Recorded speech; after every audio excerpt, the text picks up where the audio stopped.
Alors, Paolo Amaldi, si vous voulez bien, on va commencer avec vous. Je vais peut-être d'ailleurs m'asseoir. Je viens d'évoquer la vision d'un modèle de ville dit européen, dont les discussions d'hier ont montré qu'il fallait peut-être y regarder de plus près avant d'admettre sa domination dans nos façons de penser, mais surtout de fabriquer la ville. Est-ce que vous partagez cette mise à distance, cette relative défiance par rapport à ce modèle, ou est-ce qu'on peut parler d'une certaine pérennité historique jusqu'au XXIe siècle, dans des formes qui ont peut-être été appelées à se transformer, mais qui finalement renforcent ce modèle? Ça sera ma première question. C'est une question relativement difficile, comment dire, complexe en tout cas, à différents niveaux, je dirais.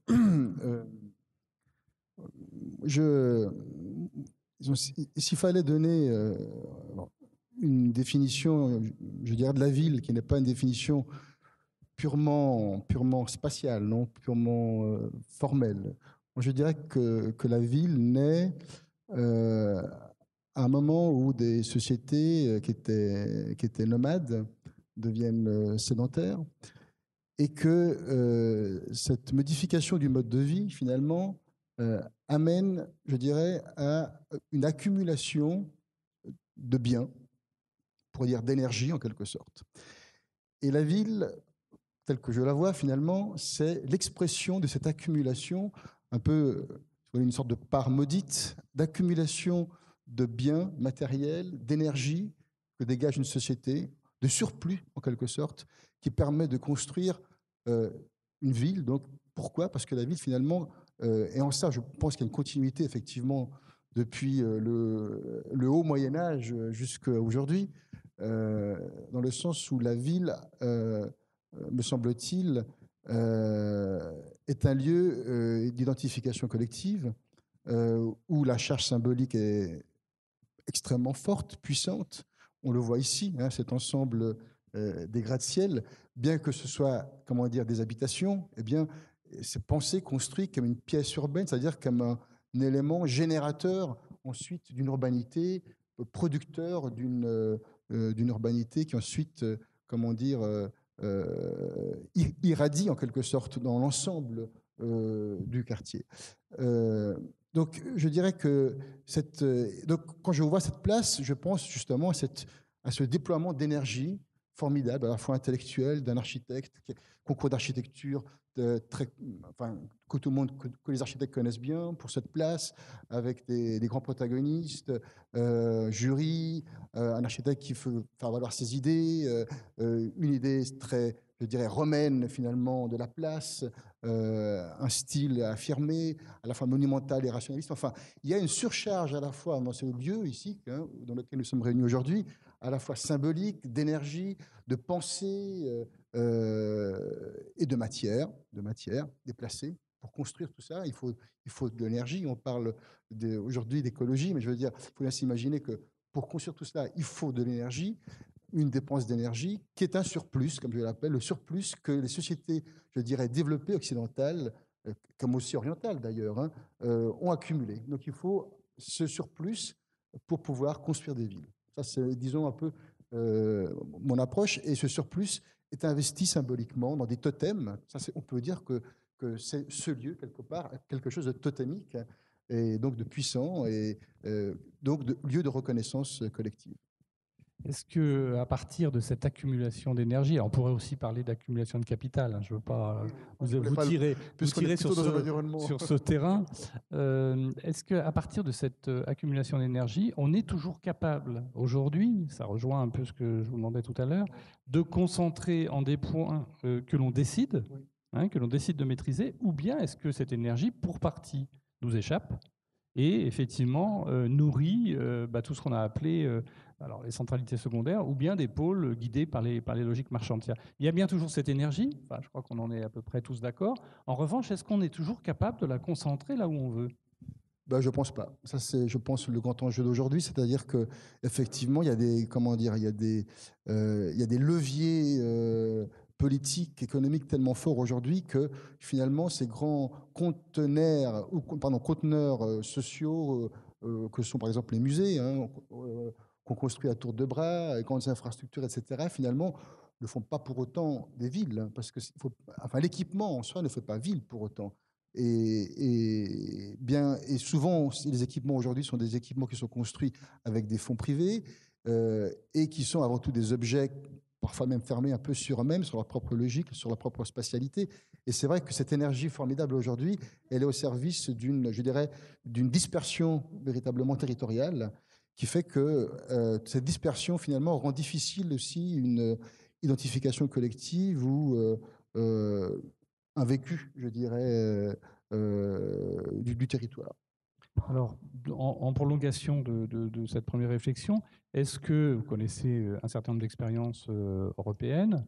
Est-ce que l'action publique poursuit, de ce point de vue, dans différentes villes ou dans différents pays, les mêmes objectifs? Est-ce qu'elle est cohérente par rapport à ça? Et comment vous percevez, par exemple, celle qui est produite, par exemple, dans cette agglomération, si vous la connaissez, ou dans celle de Genève? On peut prendre d'autres exemples. Parce que une des clés, c'est aussi, par rapport à cette déperdition peut-être d'énergie, comment les acteurs, par exemple, les acteurs publics et politiques se positionnent d'une façon plus ou moins, on peut dire interventionniste, même si le mot est un peu fort, ou au contraire d'une manière assez libérale, encourageant cette dispersion, etc. Comment vous percevez ces typologies d'action publique, j'allais dire?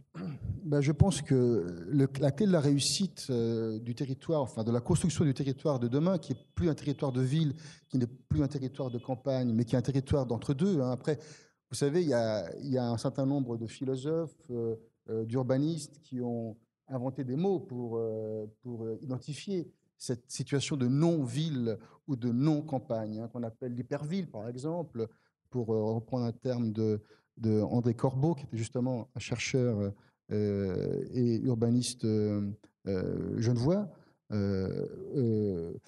Et donc, en fait, on est face à un territoire qui est un palimpseste, on pourrait dire, c'est-à-dire composé de différentes couches, qui sont des couches historiques, mais qui en même temps, en se superposant les unes aux autres, finissent par rendre la lecture, c'est vrai, assez difficile. Moi, je pense que contre cette dispersion, il y a quand même certains leviers, qui sont des leviers programmatiques qui peuvent être assez intéressants. Et c'est ce que je constate en Suisse, où comment dire, la politique et la culture du concours d'architecture est extrêmement répandue. Et je constate que ce qui se fait beaucoup en Suisse aujourd'hui, ce sont des nouvelles centralités, parce qu'il faut accepter l'idée qu'il n'y a plus un centre, mais qu'il y a différentes centralités, des nouvelles centralités polyfonctionnelles, multifonctionnelles, et qui mélangent donc différents types de populations, différents types, modes de vie aussi. Je pense que la seule façon de sortir de ces grands conteneurs, je dirais, monofonctionnels, gigantesques, surdimensionnés, qui ponctuent comme ça le territoire comme des équipements sans relation véritablement avec le sol, non, qui les porte. Je pense que l'une des façons de sortir de cette impasse, de ces ovnis catapultés en quelque sorte sur le territoire, c'est justement de travailler en amont le programme et le mélange surtout des activités, qui est extrêmement important.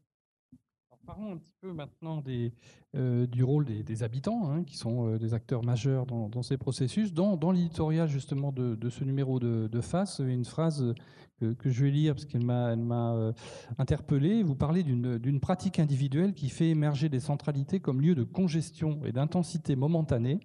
Ça c'est beau, mais vous expliquerez. Sorte de paysage actif produit par les habitants que l'on ne peut représenter avec des cartes, mais que l'on peut raconter ou scénariser.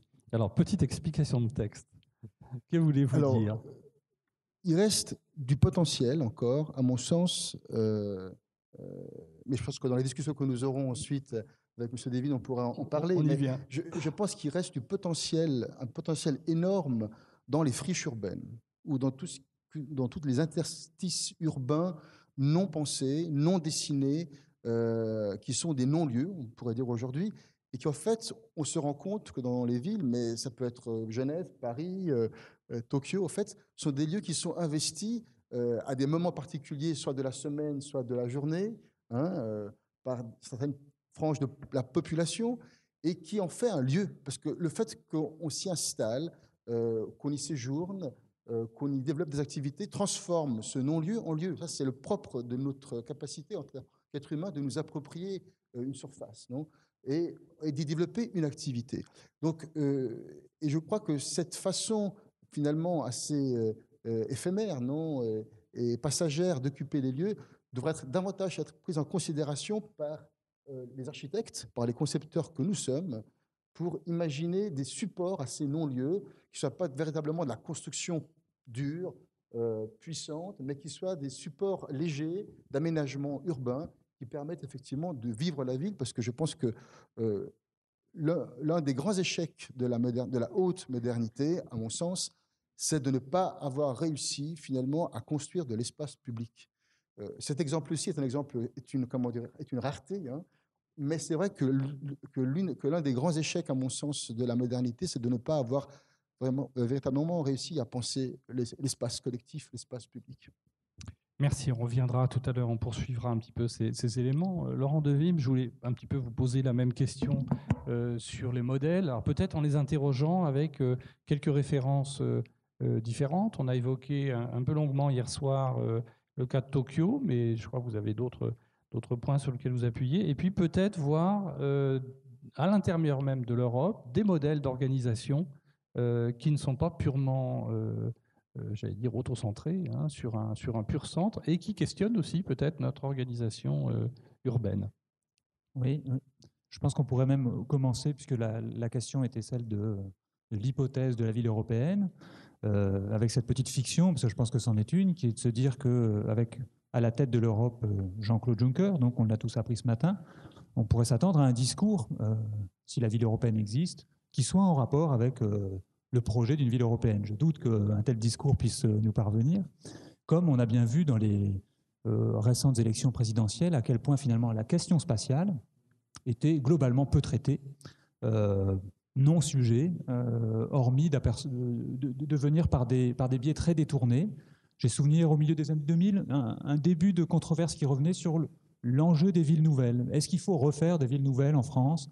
Je me souviens, c'était dans les suites d'un rapport Attali, qui lui préconisait de faire des villes nouvelles, ce qui avait d'ailleurs hérissé la plupart des architectes, disant mais rendez-vous compte, on va quand même pas refaire des erreurs urbanistiques, je mets des guillemets parce que je crois que c'est pas forcément comme ça qu'il faut voir les villes nouvelles, et on va quand même pas refaire ce qui a fortement marqué les années 60-70. Alors, d'une part, je me disais, c'est vrai qu'on pourrait s'attendre à ça. Est-ce qu'il y a un projet de ville européenne, et est-ce que M. Juncker va en proposer un ? On verra, nul n'est prophète. Pour revenir sur la question de cet horizon peut-être d'une ville européenne, ce qui est important effectivement, c'est de se dire qu'il n'est pas figé, il n'est pas unique, et que souvent quand on le mobilise, c'est par rapport à d'autres grands modèles. Alors vous avez parlé de Tokyo hier, on peut évidemment avoir en tête le modèle d'urbanisation très particulier qui est celui de la ville américaine du XXe siècle, mais même au sein de l'Europe, on voit bien que la manière dont se sont constituées des villes comme Naples ou Dublin, pour prendre des cas assez différents, certes renvoie à l'idée d'une sédimentation de l'histoire qui fait qu'on a des centres sédimentés qui sont un atout touristique évident d'ailleurs aujourd'hui, hein, qui sont très fortement vus comme tels, avec ce risque toutefois d'avoir pour le coup des centres sédimentés, figés, et des références qu'on a peine à voir dans leur dynamique.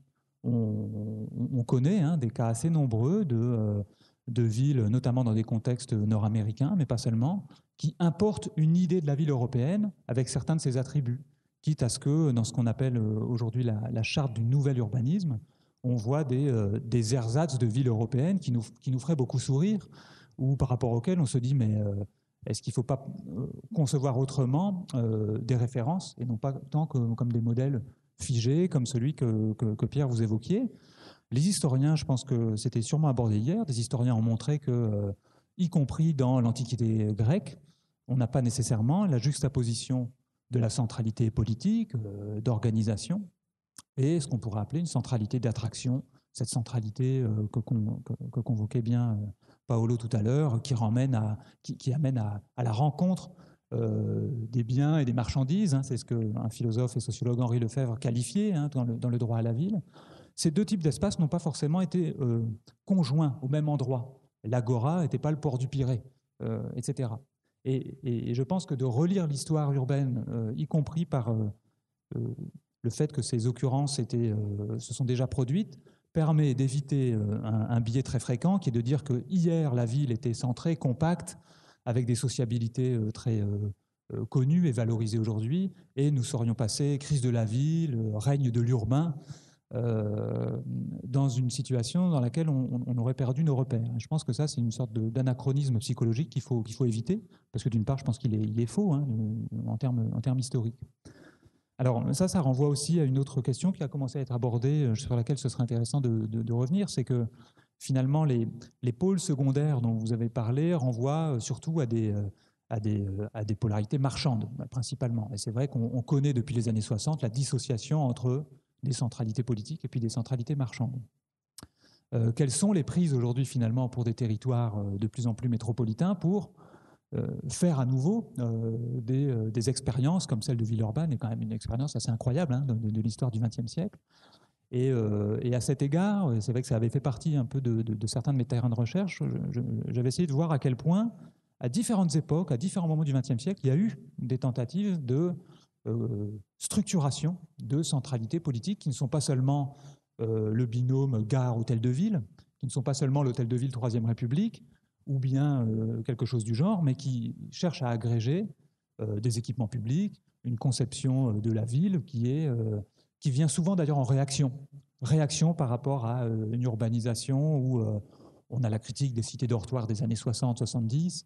J'avais pas mal étudié le territoire qui est juste à côté de Toulouse, qui est le territoire de Colomiers-Villeneuve, qui se construit dans les années 60, au même moment où on fait le Mirail, ZUP, que tout le monde connaît bien, et Colomiers, territoire politique, qui se dit, nous, on va se construire une ville, une vraie ville. Et à partir de là, il y avait tout un intérêt en fait, à voir comment s'est construite dans les années 60-70 une nouvelle centralité, qui n'appartient pas forcément à cette histoire aussi ancienne. Dans les années 90, autre exemple, et à nouveau français, désolé Pierre, à côté de Rennes, Saint-Jacques-de-la-Lande, c'est un autre exemple très intéressant, tout début des années 90, où à peu près pour des motifs proches, le maire qui est devenu le maire de Rennes ensuite, qui a passé la main cette année, décide de structurer son territoire communal avec un nouveau centre qui n'existait pas parce qu'il était dispersé en différents quartiers industriels, etc. On peut voir aujourd'hui un centre-ville des années 90, typique, avec des caractéristiques intéressantes qui associent une polarité marchande, mais bien d'autres éléments. Et donc, c'est des exemples rapides, mais qui montrent que le fait de fêter les 80 ans de Villeurbanne, des gratte-ciel, pardon. Des gratte-ciel, autant pour moi, n'empêche pas qu'on puisse aussi se dire qu'on peut tout à fait aujourd'hui fêter les 10 ans ou les 15 ans de Saint-Jacques-de-la-Lande et revisiter des expériences proches de structuration d'un territoire où la quête de structuration ou d'organisation n'est pas vaine et n'est pas... Il y a bien un fil entre ces expériences, bien que, si j'ai bien compris, elles ne se déroulent pas du tout dans la même période. Ici, c'est les années 30, Colomiers, c'est plutôt 60. Il y a Saint-Herblain aussi, à côté de Nantes, c'est un peu cette période-là aussi. Il y a une espèce de fil continu. Est-ce que vous avez pu en tirer, dans le cadre de vos recherches, des conclusions convergentes sur les dynamiques à l'œuvre? Ici, on est dans l'expression finalement de l'autonomie, l'expression du socialisme municipal, désirant son autonomie par rapport à Lyon. Peut-être qu'effectivement Colomiers ou Saint-Herblain évoquent ça. Est-ce qu'il y a d'autres constantes ou des convergences entre ces expériences?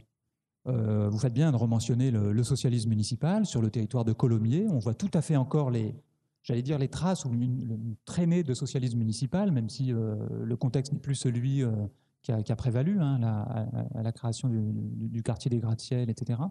Mais c'est vrai qu'on voit quand même un profil politique, et puis des attendus par rapport à l'urbanisme très forts. Alors c'est vrai qu'aujourd'hui, on est beaucoup plus en retrait par rapport à ça globalement, et on voit que les contenus des centralités vont plus passer par les mêmes équipements, les mêmes éléments.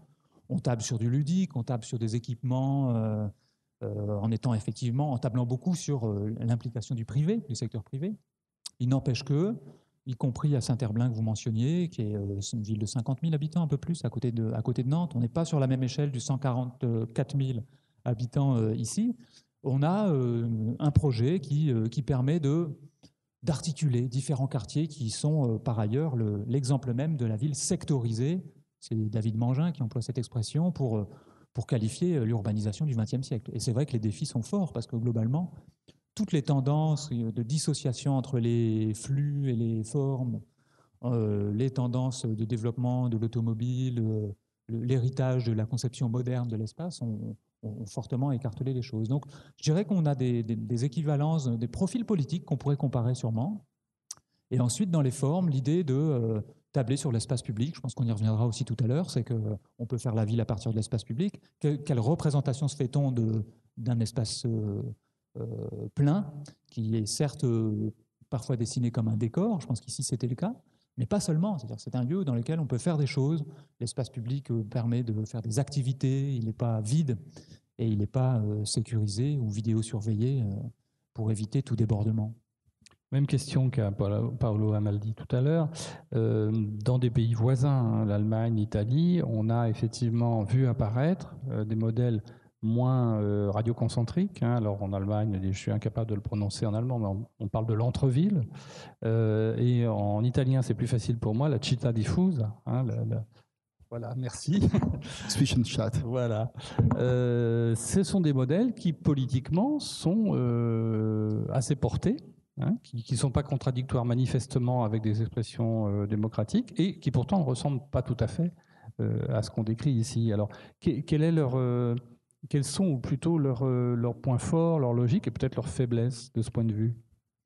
En tout cas, ces deux cas-là sont très intéressants, peut-être parmi les plus connus en Europe en tout cas, et invitent, et c'est souvent des urbanistes, architectes qui ont peut-être les premiers levé le regard là-dessus, avec des photographes souvent, Bernardo Secchi, Riccardo, bon, son nom m'échappe, peu importe, mais des anthropologues également qui ont invité justement à éviter le travers que j'évoquais tout à l'heure, de la crise de la ville et de l'impossibilité de lire ce qui s'est déployé, tout compte dans le dos des planificateurs, bien souvent, on pourrait le dire aussi comme ça.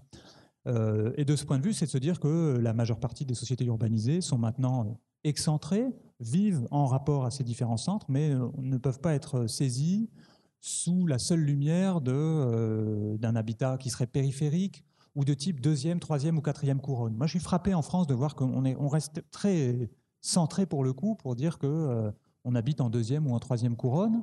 Quand on voit par exemple l'urbanisation qui s'est déployée entre Angers, Rennes, Nantes, on a quelque chose qui n'est pas si loin finalement de la città diffusa dont vous parliez tout à l'heure et qui amène à se dire que la ville contemporaine, elle est peut-être dans dans tel ou tel triangle, où je pourrais bien sûr mettre Saint-Nazaire également dans cet ensemble, qui amène à penser autrement la métropole, à un paysage qui est un paysage qui va se lire et se dessiner sur des grandes distances.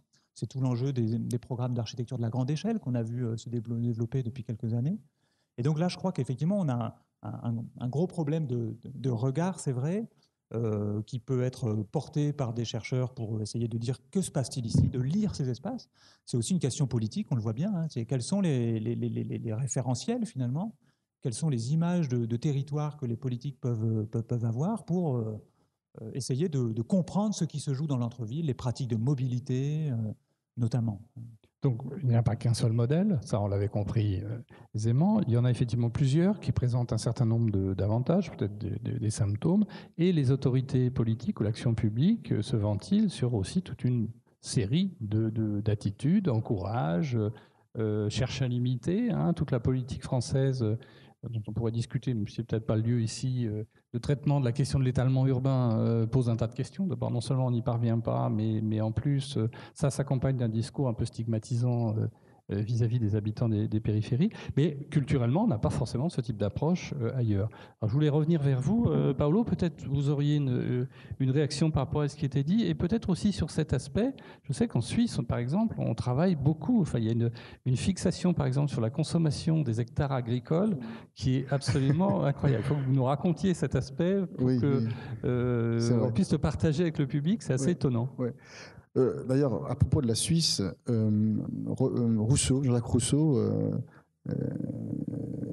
un certain moment je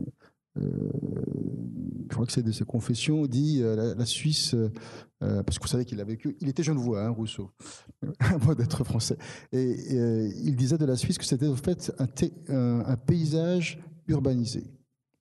Et je trouve que cette définition est extrêmement intéressante. Parce que c'est ce qui différencie essentiellement d'ailleurs le territoire suisse de celui français, c'est que le territoire français est extrêmement vaste. Hein. Quand vous regardez, c'est un pays très vaste, plus vaste encore que l'Allemagne d'aujourd'hui, avec moins d'habitants.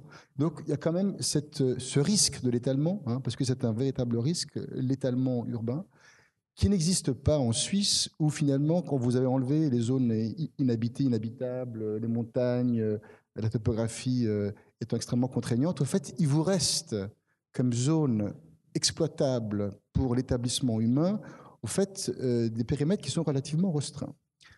Et je pense que les autorités suisses ont intégré dans leur logiciel mental, et même les politiciens, que ce territoire, bon, déjà qu'on peut préserver, il faut préserver, comment dire, des franges et des friches absolument naturelles. Donc il y a des parcs naturels protégés comme en France, naturellement, en Suisse. Mais je dirais que c'est plutôt les grandes montagnes qui sont protégées. Mais ça, de toute façon, on ne peut pas y construire dessus. Mais surtout, lorsqu'on construit, et si vous prenez l'arc lémanique, hein, le fameux arc lémanique qui va de Genève à Lausanne, c'est un continuum construit aujourd'hui, désormais, même ça fait 10-20 ans que c'est un continuum construit. On se rend compte qu'il y a quand même un certain nombre de villages comme ça qui ponctuent ce continuum et que les différents concours d'architecture, les différentes municipalités, etc., ont essayé de construire des centralités, je répète, à petite échelle, hein, emboîtées un peu les unes dans les autres, parce que l'idée, c'est de construire des lieux de référence tout en construisant la campagne. Et construire la campagne, ça veut dire construire à une échelle qui est compatible avec celle du paysage. Et ce n'est pas forcément des objets qu'on mettra dessus, ce n'est pas forcément de l'habitat individuel, qui je sais qu'est une grande exigence ou qui a un besoin, je dirais presque collectif identitaire des Français, qui ne l'est pas paradoxalement chez les Suisses. Et on voit apparaître donc des nouvelles formes d'habitat qu'on appelle des villas urbaines ou des grandes maisonnées, si vous voulez, avec 3-4 appartements dans une grande maison, hein, posés sur un territoire avec un dégagement autour, et qui fait que tout d'un coup, ces objets qui ont une échelle qui n'est pas celle de la villa, qui n'est pas celle de l'immeuble, qui a un entre-deux, permet d'accompagner le territoire, sa topographie, et permet de dégager des espaces communs qui sont traversables, marchables par tout le monde, avec de la végétation, etc. Donc, c'est pour vous dire que cette idée du territoire urbanisé ou du paysage urbanisé est quelque chose qui est très propre à la Suisse, mais qui est un modèle qui, à mon avis, pourrait être, comment dire, exportable à d'autres pays comme la France, qui connaissent par contre un phénomène inverse qui est celui de l'étalement. Ça veut dire, parce que l'étalement est extrême, ça veut dire qu'il n'y a plus de tension entre les objets. Et donc, il n'y a plus d'espace. Alors, on essaie un petit peu de traiter de ces comparaisons, vous avez compris, on ne va pas forcément les multiplier, mais il y aurait d'autres exemples. On pourrait parler des villes nouvelles anglaises, etc. Il y a un autre dogme, si vous me permettez d'être un petit peu iconoclaste, en dehors de la lutte contre l'étalement urbain, il y a faire la ville à partir des espaces publics. Ça, c'est vraiment quelque chose qu'on retrouve dans les discours politiques, des urbanistes, etc. Comment l'un et l'autre vous vous situez par rapport à ça? Est-ce que effectivement c'est la clé?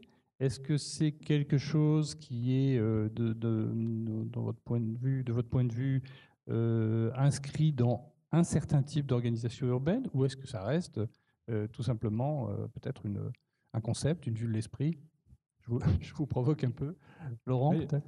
En tout cas, alors je ne sais pas si c'est un dogme. Aujourd'hui, les dogmes dont on entend beaucoup parler, c'est que cette ville européenne, si elle existe, elle sera durable, elle sera créative. Et là, toutes les agglos et les métropoles ont pris ce shift, ce mouvement, pardon, d'horizon. Et là, je crois que c'est cela qu'il faut plutôt, j'allais dire, critiquer ou questionner davantage. Quand je dis critiquer, c'est que moi, quand j'entends l'idée que ce quartier sera durable, c'est mais quelle conception du durable, positiviste et technique ou politique, c'est pas du tout la même chose. Et donc, on est obligé d'aller plus loin pour savoir quelle est la tonalité politique de tel ou tel projet. Et je trouve aujourd'hui les dogmes qui sont surtout à questionner seraient sûrement ceux-là. Alors, rien n'empêche de mettre la question de l'espace public aussi dedans. Je dirais qu'il faut poser le même type de questions. C'est que qu'est-ce que ça signifie d'une part? Est-ce que ça veut dire que quand on lance un grand projet, je pense à celui de l'île de Nantes il y a un peu plus de 10 ans, Le concepteur retenu à ce moment-là, Alexandre Chemetov, insiste énormément sur cet enjeu, de commencer par l'espace public.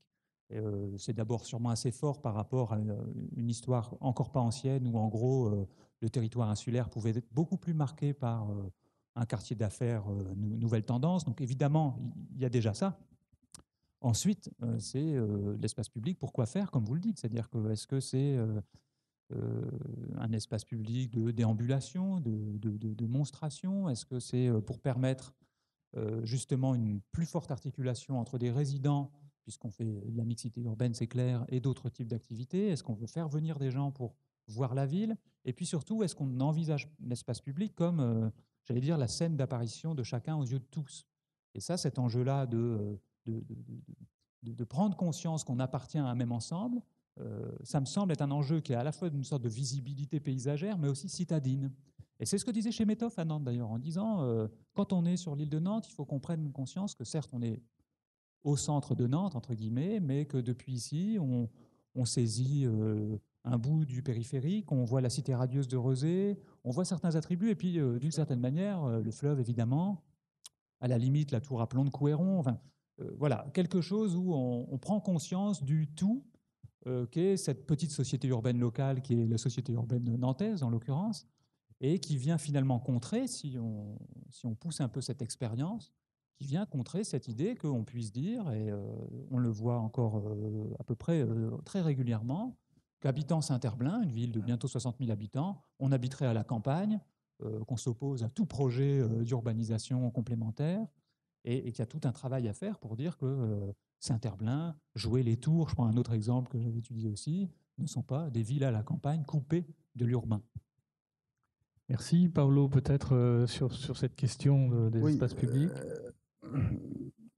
Pendant que j'écoutais Laurent, je pensais au cartographe italien Romain Nolli, qui a fait un plan de Rome extrêmement connu, dans lequel, au fait, donc c'était un cartographe du XVIe siècle, dans lequel il dessine en blanc non seulement les espaces publics extérieurs, mais aussi les espaces couverts intérieurs, dont l'espace du Panthéon qui est dessiné avec la même facture que la place attenante. Et pour moi, peut-être que la solution à ces questions d'espace public, cette question peut trouver une ébauche de réponse dans cette approche de l'espace. C'est-à-dire que moi, je pense que dessiner l'espace public, oui, mais on ne peut pas penser, ou les architectes ne peuvent pas être amenés à penser à un espace public en arrêtant leur trait de crayon sur le pourtour d'une façade. C'est impossible. Et leur demander cet exercice. Oui, bien sûr. Oui. On va peut-être lui laisser finir sa phrase. C'est la prochaine étape. Et je pense que, en tant qu'architecte qui dessine aussi l'espace public, je pense que l'important, c'est toujours d'avoir cette vision de la continuité entre les espaces intérieurs et les espaces extérieurs. Donc, les espaces, ici, l'espace des pas perdus de ce magnifique bâtiment sont en relation avec la place attenante. Et l'un va avec l'autre. L'un a été dessiné avec l'autre. Et je pense que la question de l'espace public, ce n'est pas simplement la question de l'espace ouvert, à ciel ouvert, c'est la question de l'articulation entre les différents types d'espaces publics, intérieurs et extérieurs.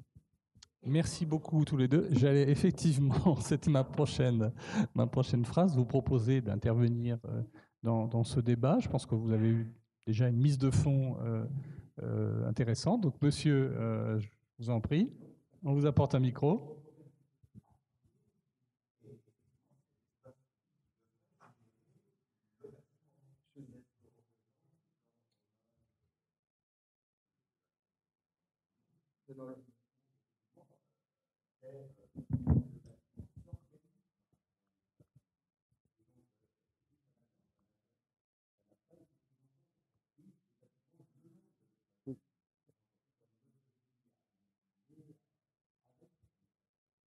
Oui, vous avez raison. Et je pense que oui, vous avez raison. Et d'ailleurs, je pense que c'est lié aussi au fait que dans la société d'aujourd'hui,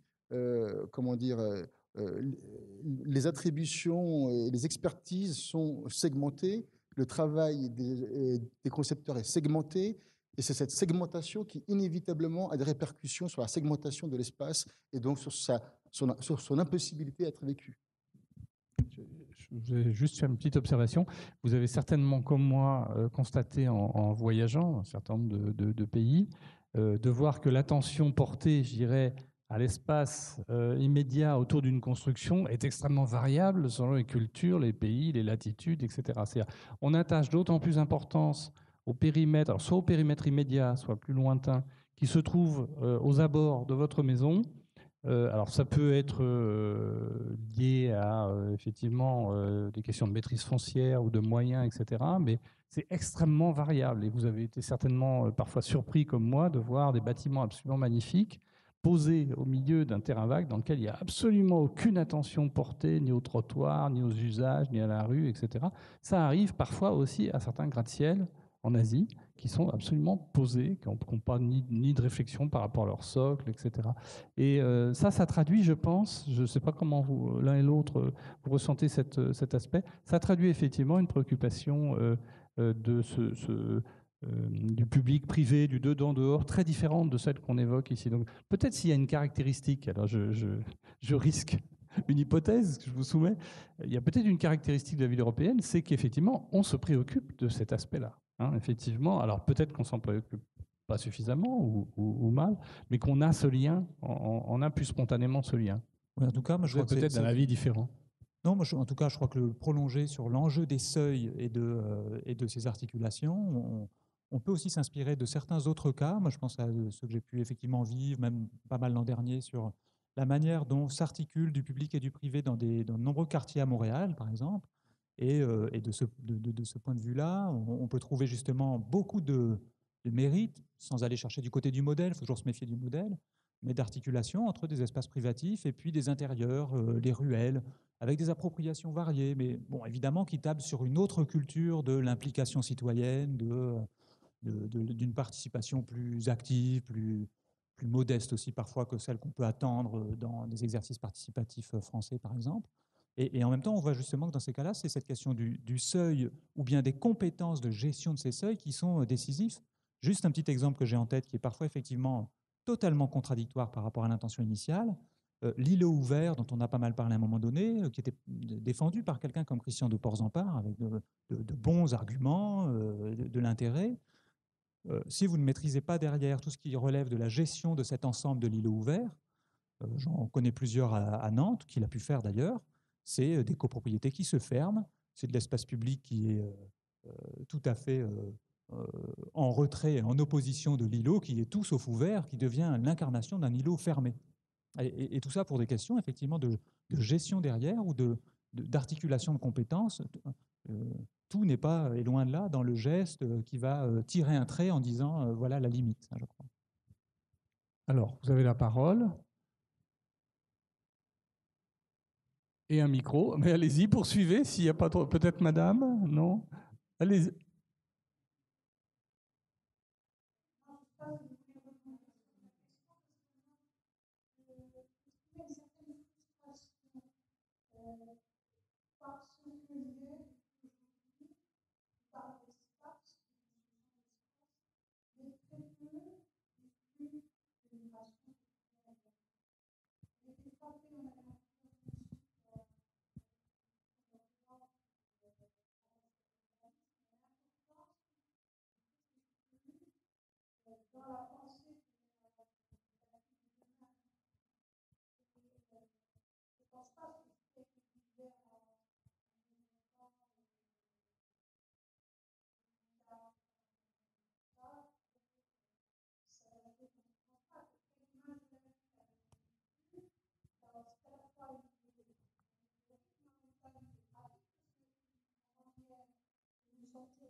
Alors, vous avez tout à fait raison. Je ne vais pas vous répondre. Simplement, effectivement, il faut considérer les flux au sens large, peut-être au sens que Olivier Mongin, philosophe de l'urbain bien connu, a traité dans un ouvrage qui s'appelle La ville des flux, justement, qui n'est pas ici, mais voilà, on connaît son travail, en s'attachant peut-être pas exclusivement aux questions de transport, ni automobile seulement. C'est-à-dire qu'il y a effectivement toute une série de flux, de mouvements. Alors, je ne sais pas si nos deux invités ont travaillé sur ces questions, qui sont caractéristiques de la société développée, hyper développée, ou hyper moderne du XXIe siècle, mais qui sont les flux financiers, les flux de marchandises, je dirais des flux plus immatériels, qui sont vraiment extrêmement caractéristiques de notre période. Et vous avez raison, on ne considérons pas que les stocks ou les espaces, mais aussi tout ce qui circule. Alors je ne sais pas si quelqu'un a une idée ou une réaction dans la salle, ou peut-être Laurent a l'air motivé. Parce que, évidemment, voilà. Non, mais je souscris complètement à cette remarque. L'urbanisme naît d'ailleurs de l'enjeu d'articuler les formes et les flux. Cerda, cet urbaniste espagnol qu'on peut considérer comme l'un des fondateurs d'une science de l'urbanisation, je mets des guillemets encore, c'est ce qu'il nous dit. Et pour le coup, le XXe siècle, très marqué par, on va dire, la révolution automobile, a permis la dissociation des deux. Jusqu'à ce moment-là, c'était toujours intéressant d'habiter au plus près des lieux de déplacement, du potentiel de déplacement d'une ligne collective. On a vu le développement de tout un réseau viaire qui pouvait tout à fait s'émanciper de ça.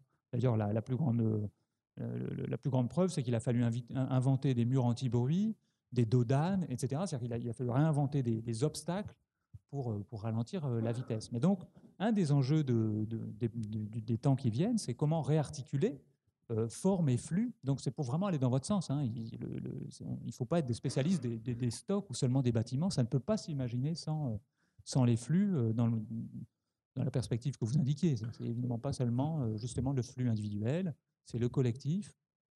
Et pour reprendre la critique que je faisais un peu tout à l'heure de la ville durable, par exemple, c'est qu'en effet, comment on combine différentes métriques, comme diraient Michel Lusseau et Jacques Lévy, qui ne sont pas seulement, qui ménagent aussi des possibilités de mobilité pour ceux qui ont encore besoin de leur voiture parce qu'ils ont des emplois très distants, et en quoi la ville durable n'est pas un obstacle pour eux. Paolo Amaldi, vous êtes d'accord ? Oui, je suis d'accord que les flux ont conditionné fortement le destin des villes d'aujourd'hui. Il suffit de prendre Haussmann à Paris. Le travail de Haussmann est un travail de fluidification de la ville de Paris à travers un concept qu'il applique, le concept du réseau. C'est-à-dire que finalement, il pose sur la chair de la ville historique de Paris des réseaux de viaires coordonnés entre eux qui permettent de se déplacer. Après, il y a des raisons politiques. C'était aussi pour éviter les barricades dont parle Victor Hugo dans Les Misérables. Enfin, mais fluidifier, ça veut dire enlever toute forme de tampon, de bouchon aussi. Donc, ça veut dire aussi, et il n'y a pas que les flux d'ailleurs en surface, il y a les flux en sous-face. Parce qu'il n'y a pas seulement Haussmann, il y a aussi Belgrand. Enfin, il y a des ingénieurs qui vont faire passer les égouts de Paris, les fameux égouts de Paris, qui étaient surdimensionnés à l'époque et qui aujourd'hui sont juste dimensionnés. Donc il y a quand même eu, comment dire, une anticipation de l'évolution de la ville, parce que tout ça est venu avant le tout à l'égout. Il faut bien se dire que les égouts de Paris ont été construits avant le tout à l'égout. Et que ces égouts ont pu supporter le tout à l'égout qui est arrivé plus tard. Donc c'est pour dire que effectivement la ville moderne, la métropole moderne est pensée essentiellement en termes de flux et je dirais de bâtiments cristallins, monumentaux, qui sont ensuite placés dans l'axe de ces grandes artères, qui sont des artères commerciales, traversées à l'époque des carrosses, aujourd'hui par des voitures. Mais donc, je pense vraiment que la ville moderne est une ville de flux, pensée pour le mouvement, effectivement.